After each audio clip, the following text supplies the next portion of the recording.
Какво мислите за матча днес, както на новите попълнения, така и на отбора?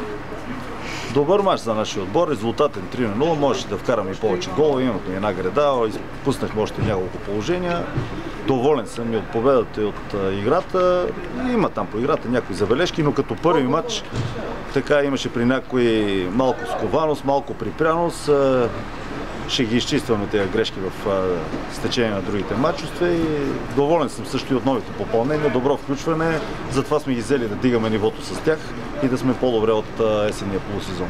Имаше леки избухвания срещу съдийството, ще го коментирате ли? Да, съдията беше безобразен, въпреки че аз и друг път съм ви казвал, значи тук имаше един мач с Беласица Петрич есента.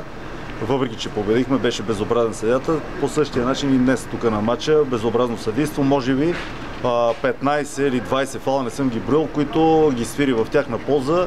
Абсолютно никакви нарушения, не знам с какви очи гледаше и какво правеше, но безобразно съдийство. Добре, благодаря ви.